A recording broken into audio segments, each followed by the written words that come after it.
This question was raised about the link between mind chatter and respiration.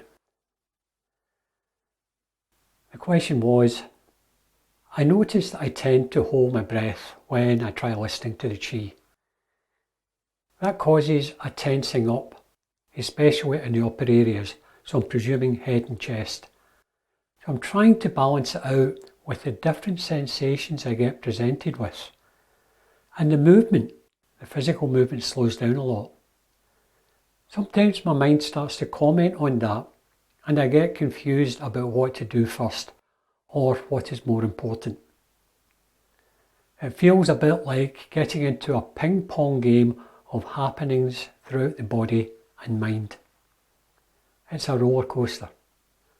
I do notice then through all these meridian areas which ones interact.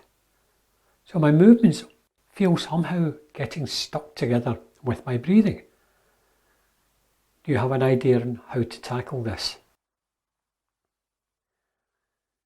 Yes, there are ways of tackling this, but I need to explain. The mind starts to chatter even more when you try to slow down your respiration. If you try to slow it down too much, your entire body is kicking up a fuss because it's being starved of oxygen. In Qigong, we use the breath to help guide the Qi and the movement. The breath being only one of the tools used. Don't forget that primarily we use the focus, then it's the posture, the movement, the eyes, the sight, and the slight tensions and stretches.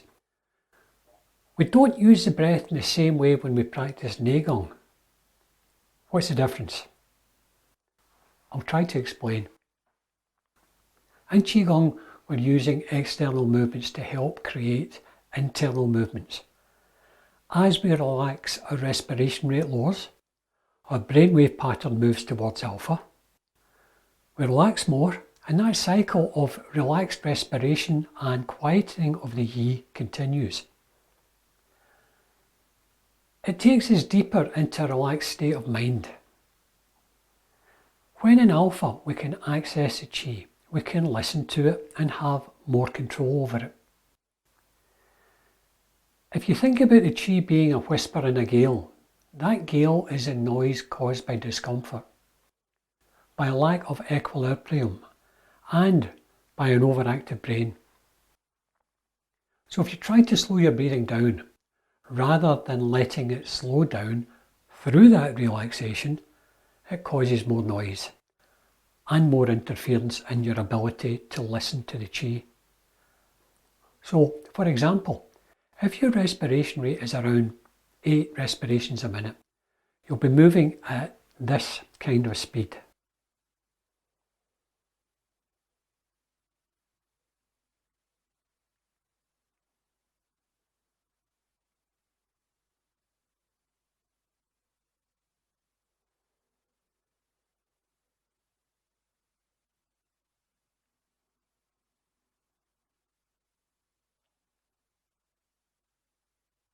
But if you slow down to 4,